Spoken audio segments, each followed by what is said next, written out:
और उन 3 वृक्षों में आज जिस वृक्ष की पूजन आप लोगों ने करी है वो कौन सा वृक्ष है? आंवला नोमी का वृक्ष, आंवले का वृक्ष, आंवले का वृक्ष। कथा सुनी होगी आप लोगों ने आज आंवले वृक्ष की। पर आंवला नोमी पर एक चीज का स्मरण जरूर रखना कि आंवले के वृक्ष के नीचे भले जाओ, आंवले के वृक्ष की पूजन भले करो, पर शिव महापुराण की कथा कहती है कि आंवला नोमी का दिन हो चाहे कार्तिक महीने का पूरा मास हो, कार्तिक का महीना हो, पर आंवले के वृक्ष की पत्तियों को नहीं तोड़ना चाहिए।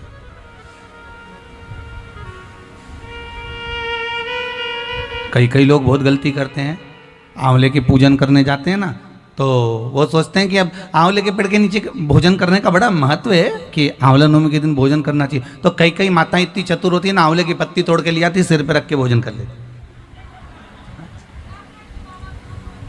कर रहे थे क्या?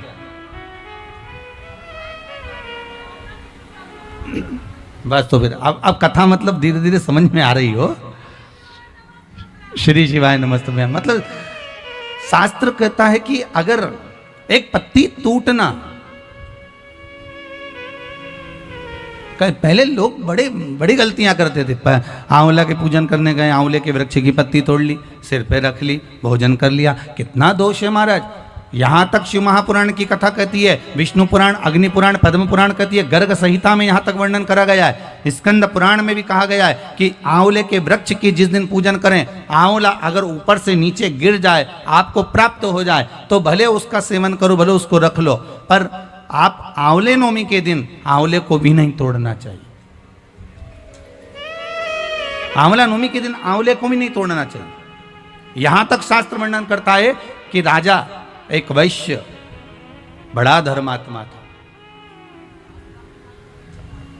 बड़ा नवमी के दिन कि शंकर भगवान भूत भावन भूतेश्वर, जब भगवान आंवला नवमी के दिन श्री हरि नारायण आंवले के वृक्ष की पत्तियों पर शयन करेंगे और भगवान शंकर उनका अनुमोदन करेंगे, तब श्री हनुमान जी महाराज उनसे विनती करने के लिए पधारते हैं। 33 कोटि देवता, भगवान विष्णु जब शयन से उठते हैं, देवसोनी एकादशी को जब भगवान उठेंगे, नेत्र खोलेंगे, तो प्रथम दर्शन भगवान विष्णु श्रीमद् भागवत कथा, स्कंद पुराण, पद्म पुराण, अग्नि पुराण, जितने भी पुराण उठाना चाहे सारी पुराणों को उठाकर देखना कि प्रथम वर्णन आपको मिलेगा कार्तिक महत्तम का कि भगवान नारायण सर्वप्रथम जब नेन खोलते हैं, अपनी देव सोनी एकादशी से सोकर देव उठनी एकादशी पर जब उठते हैं, तो भगवान नेत्र खोलकर सबसे पहले किसका दर्शन करते हैं? किसका दर्शन?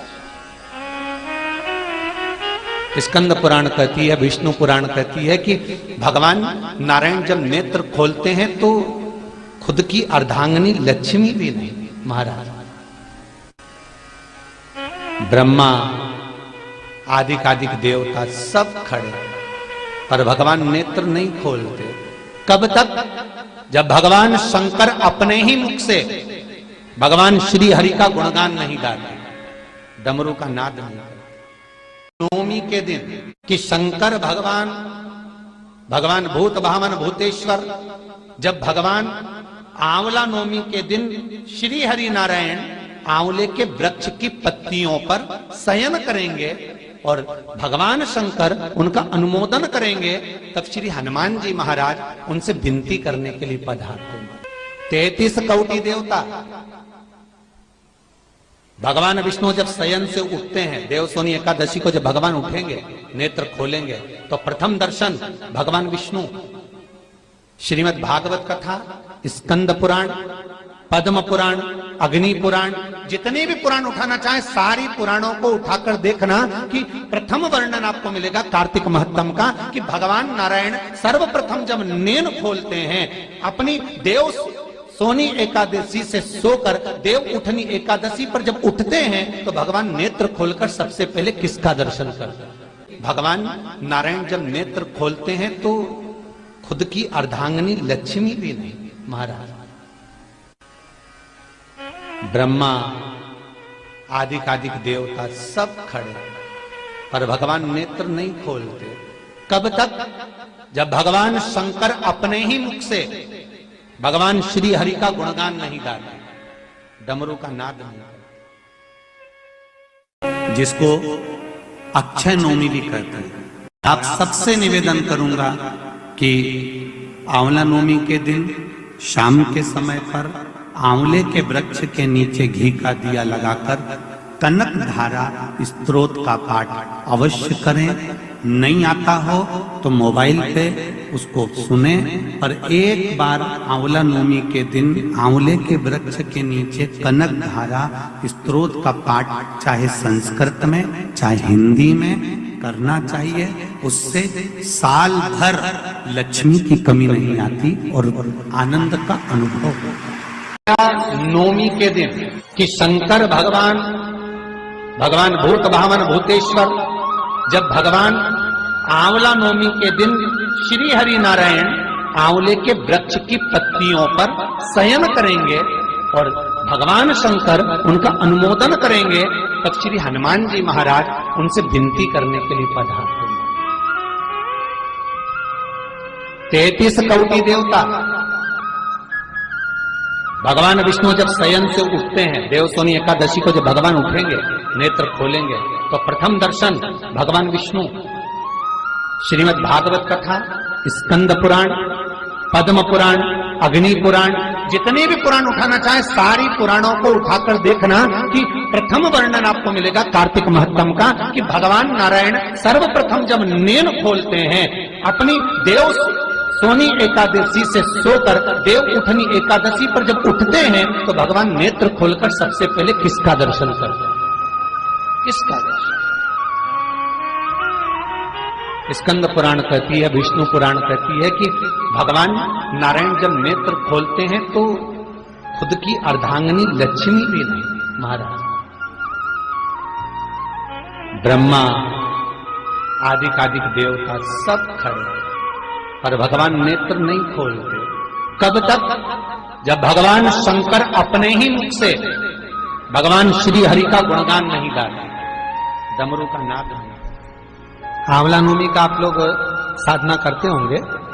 जब कार्तिक के महीने में आंवला नवमी का व्रत आता है, तो जो उपास नहीं भी रखते हो, जो पूजन नहीं भी करते हो, उनसे मेरा निवेदन है कि स्कंद पुराण में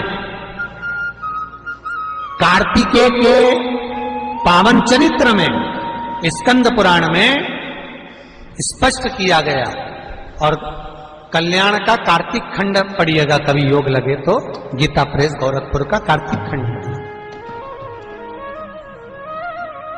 आप पढ़ेंगे तो उसमें मिलेगा आपको कि आंवला नवमी के दिन आंवले के पेड़ के नीचे घी का दिया लगाकर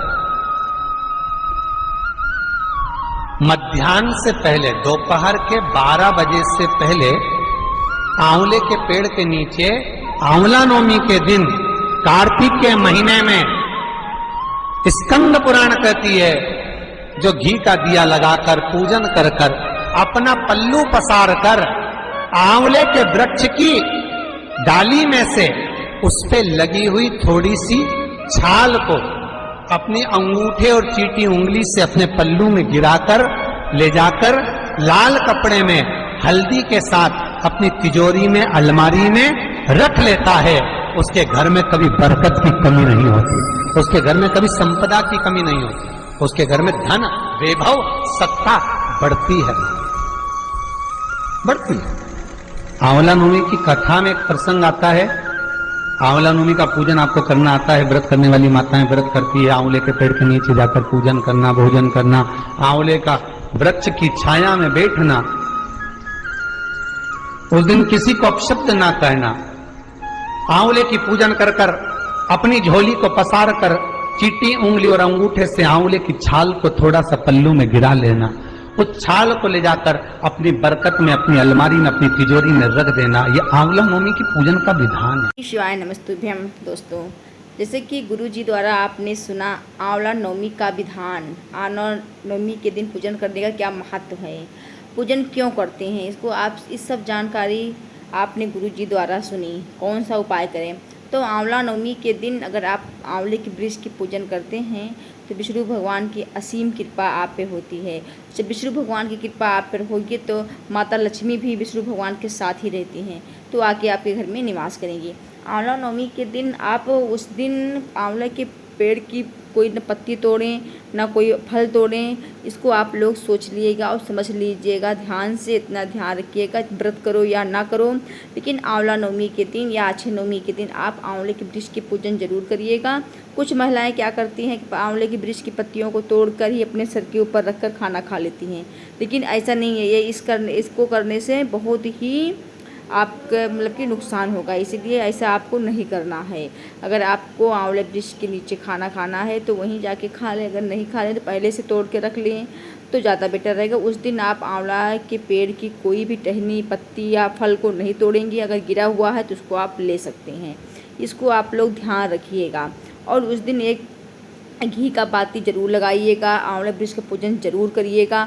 उस दिन पूजन करने से माँ लक्ष्मी की महीने में विष्णु भगवान का निवास आंवले के वृक्ष के नीचे होता है, तुलसी के वृक्ष के नीचे होता है, केले के पेड़ के ऊपर तो रहते ही हैं, तो इसलिए इन 4-5 वृक्षों के पूजन आपको जरूर करना है। कार्तिक महीने में, कार्तिक माह में आपको जरूर करना है।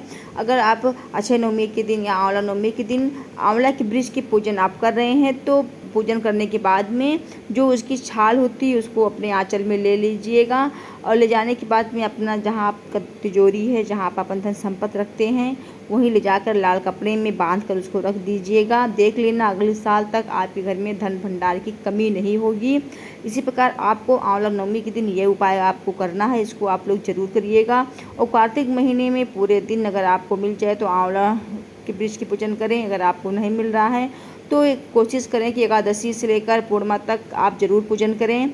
श्री शिवाय नमस्तुभ्यम, हर हर महादेव। कार्तिक महीने में देवउठनी एकादशी के दिन विष्णु भगवान जागते हैं। उस दिन तो जागने से पहले वो सब प्रथम अपनी पत्नी लक्ष्मी जी को ही देखते हैं विष्णु भगवान, इसीलिए नवंबर में या कार्तिक महीने में विष्णु भगवान का, लक्ष्मी माता का पूजन करने से आपके घर में धन लक्ष्मी की कभी कमी नहीं होगी।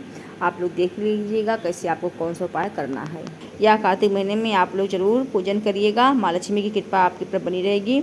श्री शिवाय नमस्तुभ्यम, हर हर महादेव। मिलते हैं नेक्स्ट वीडियो में, तब तक के लिए हर हर महादेव। आप लोगों को वीडियो अच्छा लगा हो तो लाइक, कमेंट, शेयर जरूर करिएगा। कमेंट में हर हर महादेव लिखना नहीं भूलिएगा। ऐसे आप लोग अगर कमेंट करते हैं, शेयर करते हैं तो हमको बहुत प्रेरणा मिलती है।